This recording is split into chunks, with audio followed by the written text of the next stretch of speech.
မြတ်စွာဘုရားရဲ့အဆုံးအမဆိုတာယုံကြည်ခြင်းတရားတရားမျှတာမကစဉ်းစားဆင်ခြင်ခြင်းသိမြင်ခြင်းလို့ဆိုရယ်ပညာတရားအရေးကြီးတယ်အဆုံးအမတရားကိုအသိပညာဖြင့်ဆင်ခြင်စဉ်းစားပြီးရှောင်ခြင်းနဲ့ဆောင်ခြင်းဆိုရယ်လုပ်ငန်းနှစ်ခုလုပ်ကြညာအဲ့တော့ဘုရားကိုကိုးကွယ်တယ်ဆိုတာနတ်ကိုးကွယ်တာနဲ့မတူဘူးနတ်ကိုးကွယ်တာကတကုရှင်နတ်တို့ရဲ့ကျင့်နှံ့မှုကိုရယူခြင်းလို့လူတွေဟာပူဇော်ကြတယ်ဘာသာကြတနည်းအားဖြင့်တကုရှင်နတ်ကကိုယ်ကိုကောင်းကျိုးချမ်းသာတွေပေးလိမ့်နိုးနိုးမျှော်ကိုးပြီးတော့ပူဇော်ကြတယ်ကိုးကွယ်ကြတယ်ဘုရားကိုကိုးကွယ်တယ်ဆိုတာအဲ့ဒါနဲ့မတူဘူးဘုရားကိုကိုးကွယ်တယ်ဆိုတာအသိဉာဏ်ရဖို့ကိုးကွယ်တယ်အသိဉာဏ်ရပြီးတဲ့အခါကိုယ်အားကိုယ်လုံးချရတကယ်တော့ဘယ်သူကမှကိုယ်ကောင်းစားအောင်လာလုပ်ပေးနိုင်ဆိုတာမရှိဘူးငွေကြေးတနာတော့ပေးခြင်းပေးနိုင်မယ်ပစ္စည်းဥစ္စာပေးခြင်းပေးနိုင်မယ်အသိဉာဏ်နဲ့ကုသိုလ်ကောင်းမှုလို့ဆိုတာကြတော့ပေးလို့မရကိုယ်တိုင်လုံးမှကြီးပွားတိုးတက်တာဖြစ်တယ်အဲ့တော့အရေးကြီးဆုံးကဘာလို့ဆိုရင်အသိဉာဏ်ဟာအရေးကြီးဆုံးပဲမြတ်စွာဘုရားရဲ့အဆုံးအမတရားတွေအသိဉာဏ်ကိုဖော်ဆောင်ပေးတာဖြစ်သောကြောင့်အဲ့ဒီအဆုံးအမတရားတွေကိုများများနာယူမှတ်သားပြီးကိုယ်ဘာလုပ်ရမယ်ဆိုတာကိုယ်ပိုင်ဆုံးဖြတ်ပြီးတော့လုပ်ကြအဲ့ဒီလိုဆုံးအဲ့တော့ဘုရားကိုကိုးကွယ်တယ်ဆိုတာဘုရားရဲ့အသိဉာဏ်ကိုယုံကြည်ခြင်းတရားတရားနဲ့ကိုးကွယ်တာဖြစ်လို့မြတ်စွာဘုရားရဲ့အသိဉာဏ်ကိုလေးစားပြီးဒီလိုအသိဉာဏ်နဲ့ဟောကြားဆုံးမထားတဲ့အဆုံးအမတွေဟာအလွယ်အမှားမရှိဘူးလုပ်ရင်လုပ်တဲ့အတိုင်းဖြစ်တယ်ဆိုတာယုံကြည်ဖို့နဲ့ကိုယ်ကိုယ်တိုင်သိမြင်ဖို့အရေးကြီးတယ်မြတ်စွာဘုရားကဟောကြားတာပိဋကတ်သုံးပုံကိုအနှစ်ချုပ်ပြီးတော့ပြောမယ်ဆိုရင်ဘာဟောလဲလို့ဆိုရင်ဘုရားရဲ့ဒေသနာတော်နှစ်ပုဒ်ပြောရမယ်ဆိုရင်မကောင်းမှုအကုသိုလ်တွေကရှောင်ကြဆိုတာဒေသနာတစ်ခုကုသိုလ်ကောင်းမှုတွေပြည့်စုံအောင်လုပ်ကြဆိုတာဒေသနာတစ်ခုပဲမြတ်စွာဘုရားရဲ့အဆုံးအမတွေကိုကြည့်လိုက်မယ်ဆိုရင်ဒီနှစ်ခုဟာအဓိကဒီနှစ်ခုဟာအဓိကမင်္ဂလာတုတ်ကိုဟောတယ်ဆိုတဲ့နေရာမှာလဲအသေဝနာသဘာလနာပဏိတနိသသေဝနာ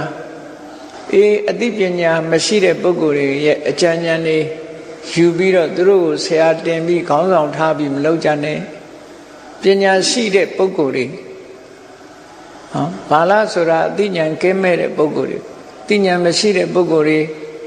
အရာတင်ပြီးသူတို့စကားလိုက်နာမယ်ဆိုရင်လွယ်လွယ်မမတွေကုန်ဖြစ်တယ်ဒါကြောင့်မို့ပညာရှိတဲ့ပုဂ္ဂိုလ်ကစိကကိုယ်ွယ်သူတို့အကြံဉာဏ်ယူပြီးတော့လှုပ်ဆောင်ကြဆိုတဲ့အဓိပ္ပာယ်ကိုဆိုလိုတာဒါမှမဟုတ်မြတ်စွာဘုရားဟာ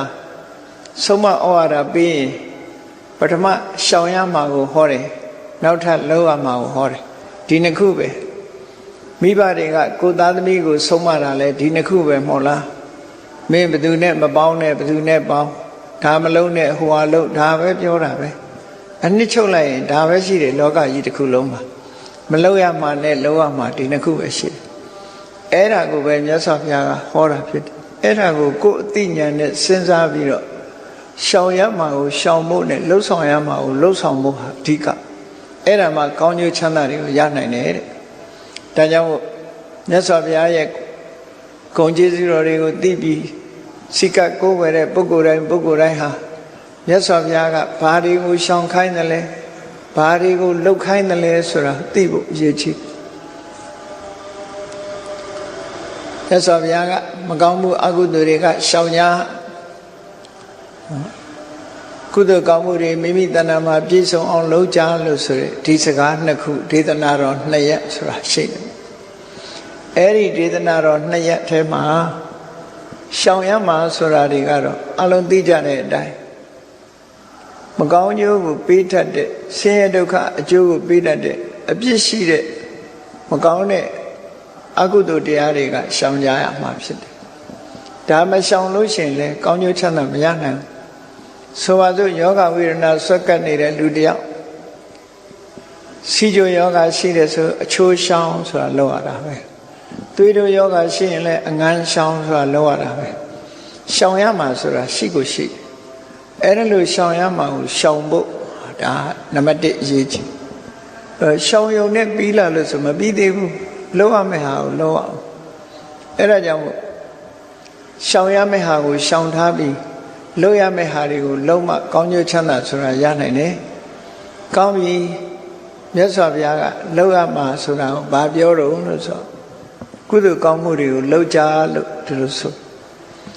အခုလိုလူဘဝရလာပြီးတိတတ်တဲ့ခံယူနိုင်တဲ့အသိဉာဏ်ရှိတာအတိတ်ဘဝကကုသိုလ်ကောင်းမှုတွေလုပ်ခဲ့လို့ကုသိုလ်ကပေးထားတဲ့ဒီဘဝခန္ဓာပဲဖြစ်တယ်အဲ့ဒီကုသိုလ်ကံကပေးထားတဲ့အနေထားတစ်ခု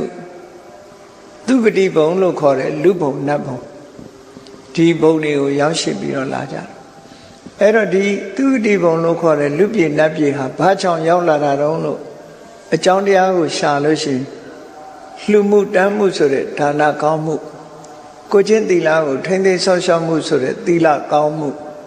ဒါနနဲ့သီလဒီနှစ်ခုကြောင့်လူဘဝကိုရလာနော်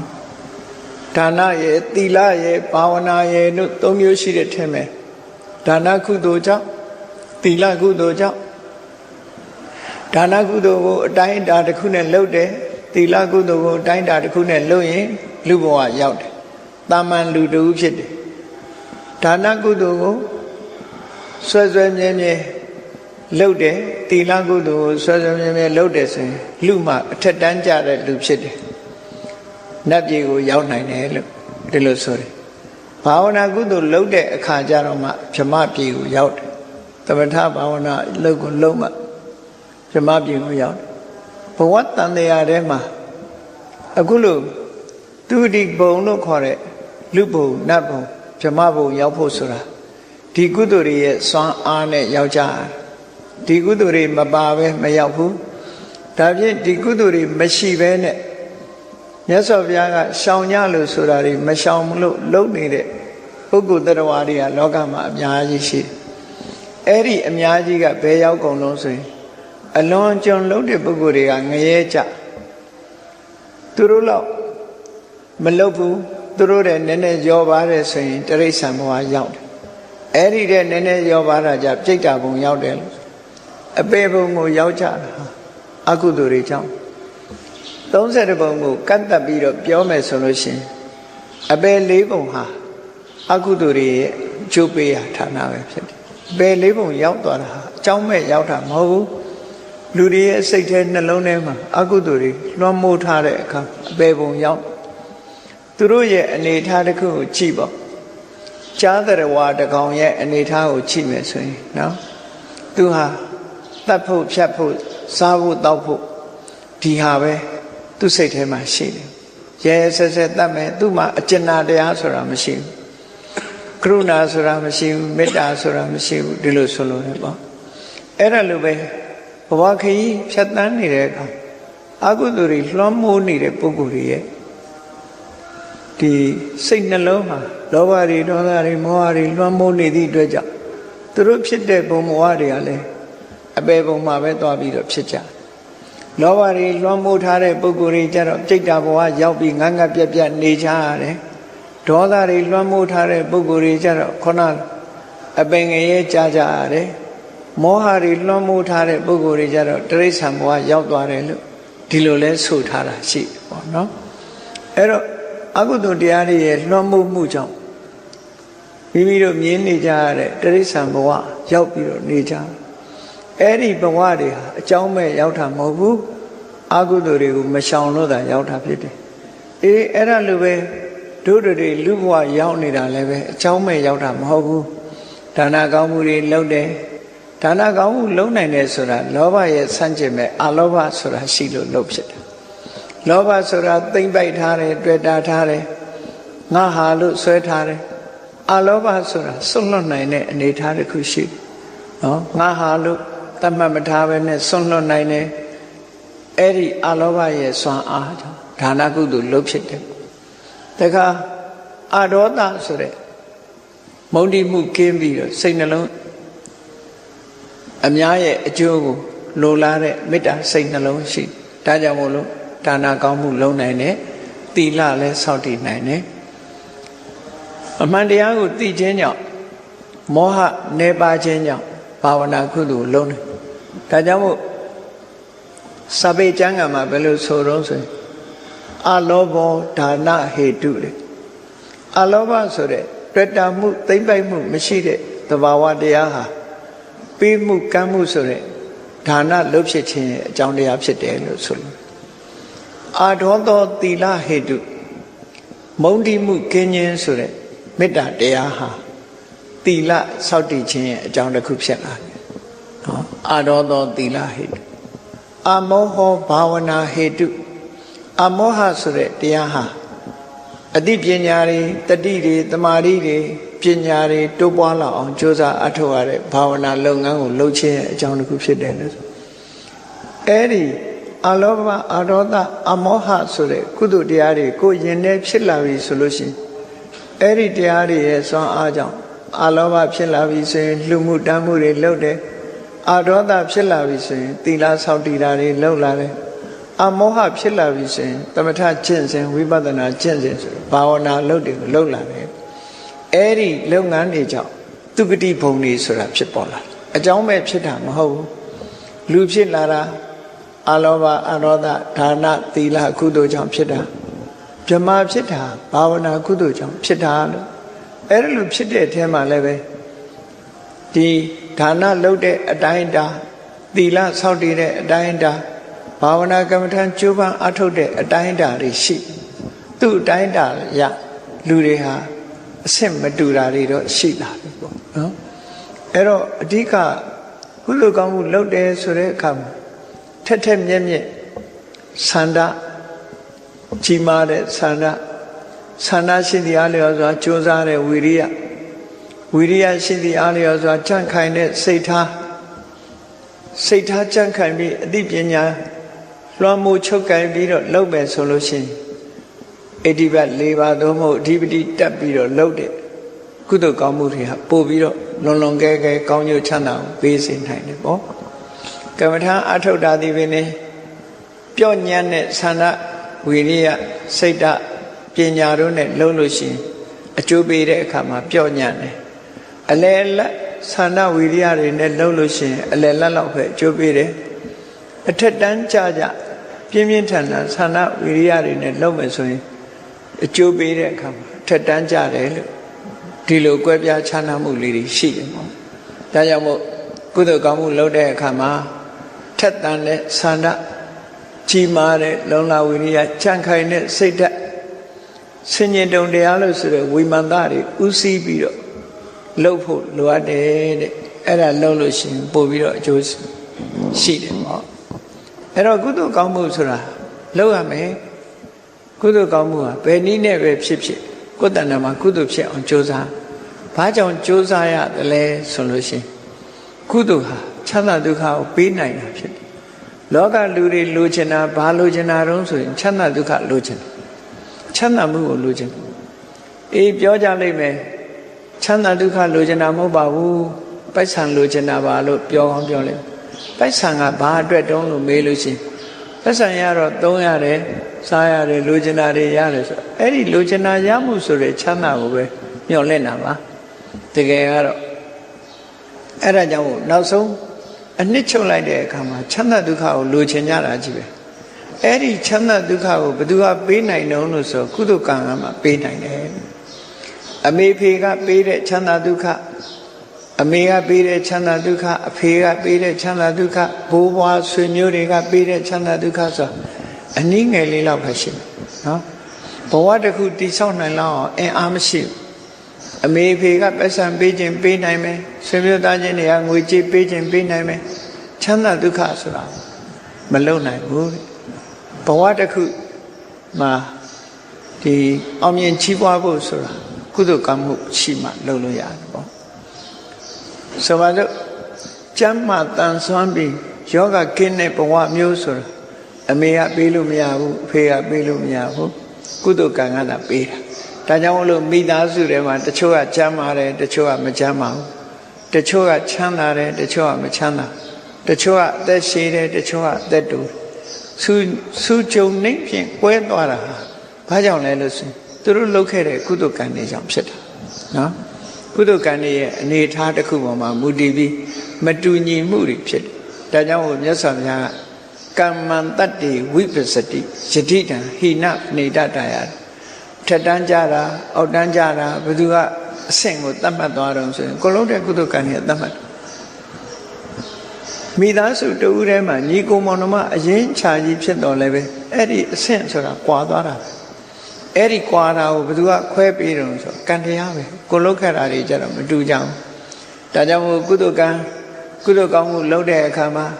ကံကံ၏အကျိုးကိုသိမြင်ခြင်းဆိုတဲ့အသိဉာဏ်ရှိဖို့လိုအပ်တယ်စိတ်အားထက်သန်မှုဆန္ဒပြင်းပြမှုဒေါနဝိရိယရှိမှုဆိုတာတွေလိုအပ်တယ်စိတ်ထက်တိမှတ်မှုဆိုတာတွေလိုအပ်တယ်အဲ့ဒါတွေနဲ့လုံးဝကုသိုလ်ကောင်းမှုဆိုတာပြည့်ပြည့်ဝဝရနိုင်တာမျိုးဖြစ်တယ်နော်ဒါကြောင့်မို့ဘာကုသိုလ်ပဲလုပ်လို့ကုသိုလ်ဆိုတာသူခောပုံညတ္တဥစ္စယောလို့ဆိုတဲ့အတိုင်းကုသိုလ်ကောင်းမှုတွေကိုယ်တဏ္ဍမှာများပြားလာလို့ရှိရင်ချမ်းသာဒုက္ခရလာတယ်လူဘဝမှာကြည့်အခြေအနေကောင်းတွေအစာကောင်းတောက်ဖွယ်ရာတွေကျန်းမာစေတတ်တဲ့အစာအာဟာရတွေဆေးဝါးတွေဒါတွေမိဝဲသုံးဆောင်နေလို့ရှိရင်ကျန်းမာရေးဟာကောင်းတဲ့ကောင်းလာတယ်လို့ပဲလူတွေမှာလည်းပဲကုသိုလ်ကောင်းမှုတွေများပြားလာလို့ရှိရင်ထိုကုသိုလ်ကံရဲ့အကျိုးတရားတွေဟာပေါ်လာမှာပဲဖြစ်တယ်နော်သူခောပုံညတ္တဥစ္စယောပုံညတ္တကုသိုလ်ကောင်းမှုဥစ္စယောမိမိတဏ္ဍာမှာစုမိဆောင်းမိရှိခြင်းဟာသူခောချမ်းသာဒုက္ခရခြင်းအကြောင်းစစ်စစ်ဖြစ်တယ်လို့ဒီလိုဆိုလောကလူတွေကတော့တစ်မျိုးတွေးတယ်ချမ်းသာဖို့ဆိုတာတို့ပိုက်ဆံများများရှိရမယ်လို့တွေးကောင်းတွေးလိုက်ပဲပိုက်ဆံရှိတိုင်းချမ်းသာသလားဆိုတော့ပိုက်ဆံရှိတိုင်းဘယ်ချမ်းသာမှာတော့ပိုက်ဆံရှိလို့ချမ်းသာတယ်ဆိုတာအဋ္ဌိဒုက္ခငါမှရှိတယ်ဆိုတဲ့အတွေးနဲ့ချမ်းသာတခုကဘောဂဒုက္ခစားရတဲ့ချမ်းသာကြွေးကင်းတဲ့အနန္တယဒုက္ခဒီချမ်းသာမျိုးလေးတွေတော့ရှိမှာပေါ့အဲ့ဒီချမ်းသာဟာတကယ်တော့အစစ်မှန်ချမ်းသာမဟုတ်ဘူးတည်တတ်ခိုင်မြဲတဲ့ချမ်းသာမဟုတ်ဘူး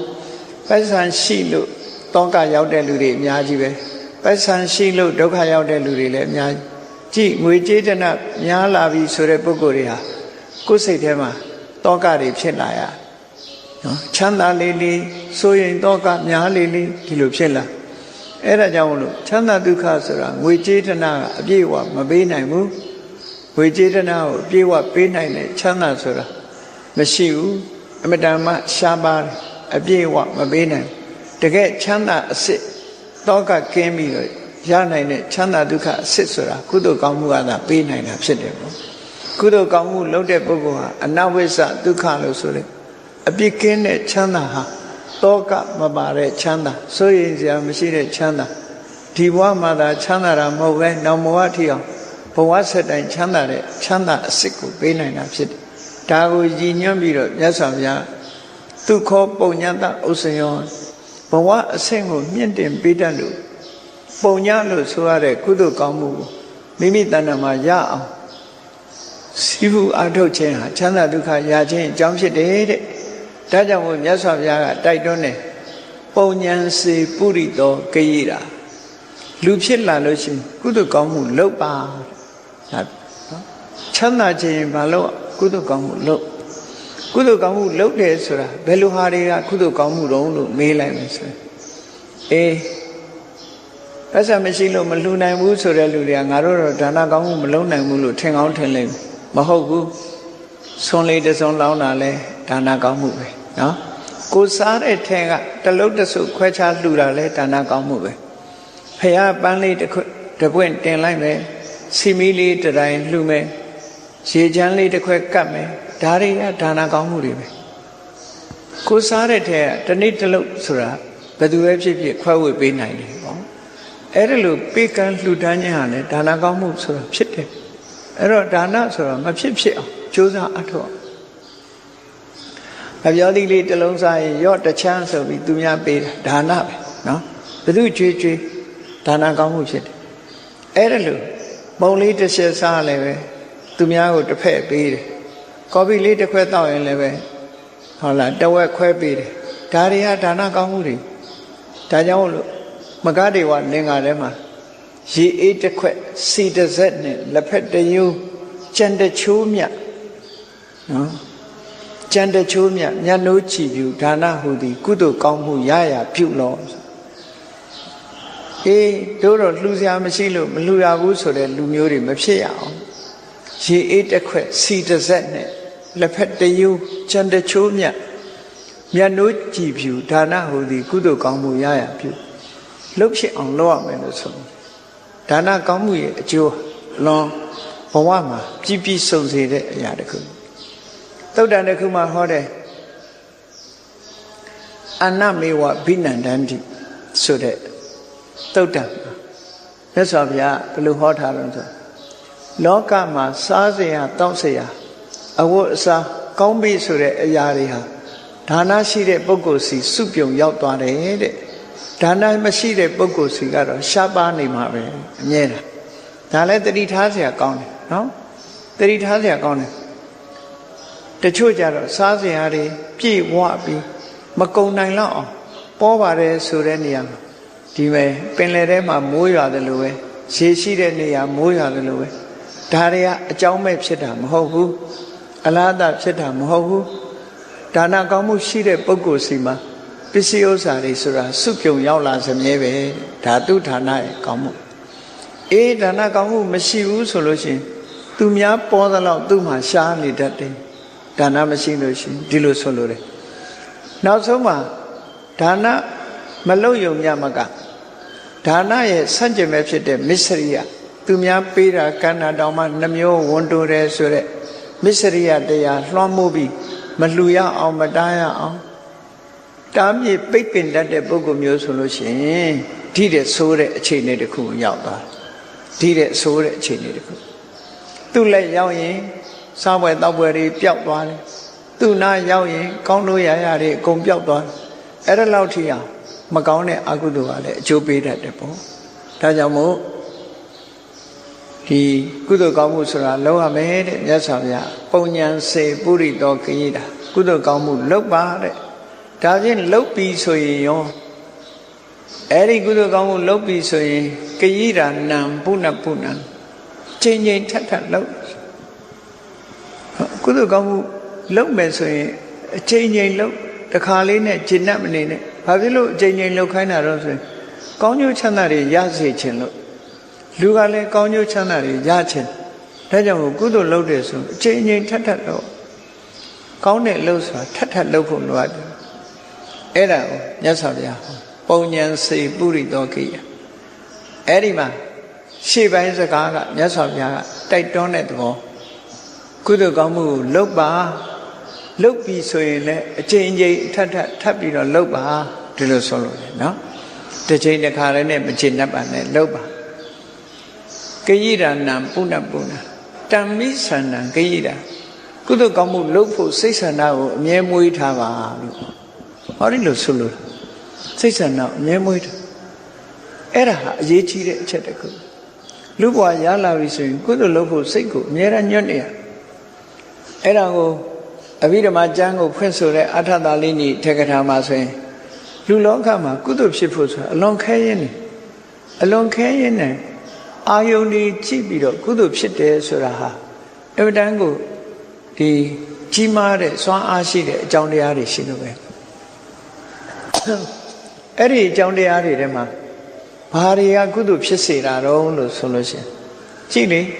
လောကမှာမျက်စိကမြင်တာဆိုရင်လေဒီကောင်းတာနဲ့ဆိုးတာနှစ်ခုမြင်ရတယ်နားကကြားတာလည်းကောင်းတာဆိုးတာနှစ်ခုကြားရတယ်နှာခေါင်းကအနံ့ကလည်းအကောင်းဆုံးနှစ်ခုရှိတယ်နော်လျှာကလည်းရတာလည်းအကောင်းဆုံးနှစ်ခုရှိတယ်ခန္ဓာကိုယ်ကထိတွေ့ရတာလည်းအကောင်းဆုံးနှစ်ခုရှိတယ်စိတ်ထဲကကြံစီတွေးတောတာလည်းအကောင်းဆုံးနှစ်ခုရှိအကောင်းဆိုတာနှစ်သက်မြတ်နိုးဖွယ်ရာကိုကြိုက်တဲ့အရာအဆိုးဆိုတာကိုမကြိုက်တဲ့အရာအဲ့တော့အကောင်းနဲ့တွေ့ရင်ဘာဖြစ်လဲလောဘဖြစ်တယ်အဆိုးနဲ့တွေ့ရင်ဘာဖြစ်လဲဒေါသဖြစ်တယ်ဟောနော်အာယုံကတာမန်အားဖြင့်ကြည့်မယ်ဆိုရင်အကောင်းတွေ့ရင်လိုချင်တယ်အဆိုးတွေ့ရင်မလိုချင်ဘူးဒေါသဖြစ်တယ်အဲ့ဒီလောဘဒေါသနှစ်ခုကိုရှောင်ပြီးတော့ကုသိုလ်ဖြစ်နိုင်တယ်ဆိုတာဒီတဲ့အားကောင်းတဲ့အကြောင်းတရားတွေရှိတယ်တဲ့အဲ့ဒီအကြောင်းတရားတွေကဘာတွေတော့ဆိုကိုယ်ကိုယ်တိုင်လေ့ကျင့်ယူအောင်အကြောင်းတရားတွေ နံပါတ်1ကဘာလို့ဆို inclination ဆိုလိုတာကကိုယ်စိတ်လေးဟာနမိတကုသိုလ်ဘက်ကိုစိတ်ညွတ်ပေးထားစိတ်ညွတ်ကြွတင်ပြီးတော့စဉ်းစားကိုယ်စိတ်ကကုသိုလ်ဘက်ကိုညွတ်နေရညွတ်အောင်လုပ်ထားမယ်လေ့ကျင့်ရအဲ့ဒီစိတ်ညွတ်ထားခြင်းအားတရားစွာမျက်စိကမြင်တာပဲဖြစ်စေနားကြားတာပဲဖြစ်စေကုသိုလ်လုပ်ဖို့စိတ်ဖြစ်လာစိတ်ညွတ်နေလို့ရှိနော်စိတ်ညွတ်ရမယ်နောက်တစ်ခါနှလုံးသွင်းထားရမယ်ဘာတော့နှလုံးသွင်းတာကဒီဘာပဲတွေ့ကုသိုလ်ဖြစ်အောင်စဉ်းစားမယ်ဆိုရယ်နှလုံးသွင်းကုသိုလ်ဖြစ်စေရကိုယ်စိတ်ဟာကုသိုလ်ဖြစ်စေရမယ်လို့အဲ့ဒီလိုနှလုံးသွင်းထားရမယ်အဘုစိတနောက်တစ်ခါကျတော့ဘာလို့ဆိုသမုဒ္ဒါစာအလေးချင်းလေးတစ်ခုလုပ်တာဘာဖြစ်ဖြစ်ကုသိုလ်ဘက်ကိုလေ့ကျင့်မှုလေးတစ်ခုလုပ်တာဥပမာမနဲ့ဆိုရင်အိယာစောစောထားရင်ဘုရားရှိခိုးတယ်ဆိုအလေးကျင့်လေးတစ်ခုလုပ်တယ်အိယာကနိုးတာနဲ့နမောတတရွတ်တယ်ဆိုတဲ့အလေးကျင့်လေးတစ်ခုလုပ်တယ်အဲ့ဒါလိုအလေးကျင့်စိတ်နှလုံးညွတ်ထားခြင်းဒီစိတ်ညွတ်ထားခြင်းလေ့ကျင့်ထားခြင်းစိတ်ကိုဒီညွတ်ကိုင်းထားခြင်းအလေးကျင့်လှုပ်ထားခြင်းဆိုတဲ့ဒီသဘာဝတရားတွေဟာကုသိုလ်ကိုဖြစ်စေဖို့အတွက်အများကြီးထောက်ကူဖြစ်တယ်လို့ဒီလိုဆိုတာနော်အများကြီးထောက်ကူဖြစ်ကြည့်လေစဉ်းစားကြည့်ပန်းလှလှလေးတွေ့ရင်လူ2ယောက်တစ်ယောက်ကဘာလုပ်မလဲဆိုရင်အမျိုးသမီးတွေဆိုရင်ပန်းနှစ်သက်တဲ့ပန်းကြိုက်တဲ့မျိုးသမီးတွေဆိုပန်းလှလှလေးမြင်ရင်ဘာလုပ်ခေါင်းမှာပန်းမဲဆိုစိတ်ကူးပေါ်တဲ့လူကတစ်ယောက်သို့မဟုတ်အိမ်မှာစပွဲပေါ်မှာအလှထိုးထားမယ်လို့စိတ်ကူးပေါ်တဲ့လူကတစ်ယောက်ဟောနောက်တစ်ယောက်ကျတော့ပန်းလှလှလေးမြင်ရင်ဖះကိုလှူမယ်ဆိုစိတ်ကူးပေါ်တဲ့လူကတစ်ယောက်မတူဘူးတစ်ယောက်နဲ့တစ်ယောက်စိတ်ကူးပေါ်တာကြမတူ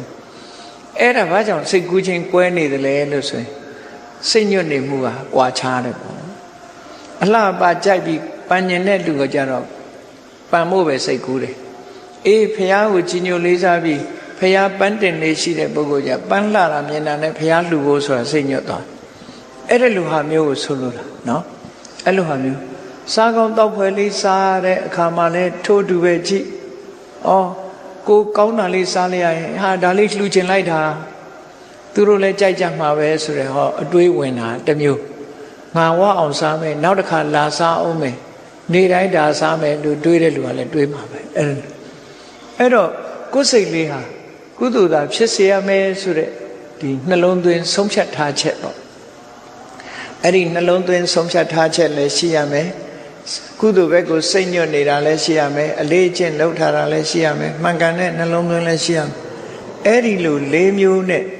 တစ်ခုခုရှိမှကုသိုလ်ဆိုတာဖြစ်လာနိုင်တာဖြစ်တယ်ဒါကြောင့်မို့မြတ်စွာဘုရားကတံမိဆန္ဒံဂိရိတာကုသိုလ်လုပ်ဖို့အတွက်စိတ်ဆန္ဒကိုမွေးထားပါအဲ့ဒီမွေးထားမှကုသိုလ်ဆိုတာဖြစ်တယ်လို့ဒီလိုဟောအဲ့ဒီဖြစ်ပေါ်လာတဲ့ကုသိုလ်တရားဟာတင်ညိတတတက္ကံဟောတိတင်စအာရာယခိစ္စတိကိုယ်စိတ်ထဲမှာဖြစ်တဲ့အရာဟာကိုယ်နဲ့သက်ဆိုင်ကိုယ်စားလိုက်တဲ့အစားအစာဟာကိုယ်နဲ့မတက်ရင်လည်းကိုယ်ပဲတဲ့လို့ရှိရင်လည်းကိုယ်ပဲအကျိုးပြုမှာပဲဖြစ်တယ်ထို့တူပဲကိုယ်စိတ်နှလုံးထဲမှာဖြစ်ပေါ်သွားတဲ့သဘာဝတရားတစ်ခုဟာကောင်းကျိုးချမ်းသာပေးရင်လည်းကိုယ်ပေးမှာပဲဆိုးကျိုးပေးရင်လည်းကိုယ်ပဲပေးမှာပဲဒါကြောင့်ဒါကိုဆိုလိုတာတင်ညိတတတက္ကံဟောတိကိုယ်ဟာဖြစ်သွားတယ်နော်ကိုယ်တဏ္ဍာမှာဖြစ်လိုက်တဲ့သဘာဝတရားတစ်ခုဟာကိုယ်ဟာဖြစ်သွားတယ်ကိုယ်ဟာဖြစ်သွားရင်ဘဝခရီးထွက်တဲ့အခါမှာတင်စအာရာယခိစ္စတိအဲ့ဒါကိုပဲယူသွားရမှာဖြစ်တယ်ဟောတင်စအာရာယခိစ္စတိပုံညာနိပရလောကသမိန်ပဋိဋ္ဌာဟောတိပါဏိအဲ့ဒီမှာကုသိုလ်ကောင်းမှုတွေများများလုပ်သွားမယ်ဆိုရင်တော့တမလွန်လောကခရီးမှာကိုယ့်အတွက်အားကိုးစရာဖြစ်မှာပါဒီဘဝမှာဆိုရင်အားကိုးဖို့ရအမေရှိတယ်အဖေရှိတယ်ဆွေတွေမျိုးတွေရှိတယ်ကိုရှာဝေစုဆောင်းထားတဲ့ပစ္စည်းတွေရှိတယ်အထိုက်အသင့်လည်းအားကိုးရတမလွန်ဘဝသွားပြီဆိုရင်ဒါတွေအကုန်ထားခဲ့တာဒါတွေထားပြီးတယောက်တည်းသွားရမှာအားကိုးစရာမရှိဘူးအဲ့ဒီအားကိုးစရာဆိုတာကုသိုလ်ကောင်းမှုသာဖြစ်တယ်လို့မြတ်စွာဘုရားကဒီလိုဟောတာအဲ့ဒီကုသိုလ်မျိုးကိုတို့တွေဒီကနေ့လုပ်ရပြီနော်ကံထမင်္ဂလာဆင်ကျင်းပပြုလုပ်ပြီးတန်ဃာတော်ရှင်မြတ်တွေကိုဆွမ်းခိုက်ဝဲဘောဇင်ချိုးချင်းရတာဖြေပြဆက်ကရတယ်မ မဟာသူဘောတော်အကြောင်းတိုက်တန်ဃာတော်240ကျော်တို့ဟာအာယုံစွာနေစွာဆက်ကလှူထမ်းလိုက်ရတဲ့ကုသိုလ်ကောင်းမှုတို့လုံးလိုက်ရပြီ။မောက္ခကျုပ်ဆရာတော်ကြီးကဓမ္မပူဇာအလှူတော်ငွေဓမ္မပူဇာအဖြစ်3 သိန်းကျပ်တို့မှာဖြစ်ပေါ်လာသောစွမ်းသင်္ကန်းကျောင်းစစ်ပစ္စည်း၄ပါးကိုလှူဒန်းခြင်းဆိုတာလေဓမ္မပူဇာအနေနဲ့လှူလိုက်ရပြီအထုပင်တန်က18ပါးသင်္ဝင်တန်က18ပါးတို့အားလေသင်္ကန်းတွေ့ဆုံတစုံစီထီတလက်စီတပည့်ကြီးတစ်ထည့်စီနဲ့နဝကာမဝတ္ထုငွေ2000ကျပ်စီတို့မှာဖြစ်ပေါ်လာသောပစ္စည်း၄ပါးကိုတို့လှူလိုက်ရပြီမဟာသူဘောတော်ကျောင်းတိုက်တန်ဃာတော်240ကျော်တို့အားတပည့်တစ်ထည့်စီလှူဒန်းရခြင်းဆိုတဲ့အလှူဒါနကိုလည်းတို့လုံးလိုက်ရပြီလို့တို့လုံးသမျှဟာတို့ရဲ့ကိုယ်ပိုင်မြတာဖြစ်ပြီဒါတွေဟာပုံညာနိပရလောကသမိပဋိဋ္ဌာဟောတိပါဏိနာလို့ဆိုတဲ့အတိုင်းဒီကုသိုလ်ကောင်းမှုတွေကဘဝတန်တရားခရီးမှာဒီကနေ့ကစပြီးတို့ပိုင်ဆိုင်တာဖြစ်လို့ဘဝတန်တရားခရီးမှာတို့ရဲ့အားကိုးရာတွေဖြစ်မှာဖြစ်တယ်လို့ကိုယ်စီယုံကြည်အားထားပြီးမြတ်ဗုဒ္ဓရဲ့အဆုံးအမတရားကိုလိုက်နာကျင့်သုံးနိုင်ကြပါစေကုန်သတည်း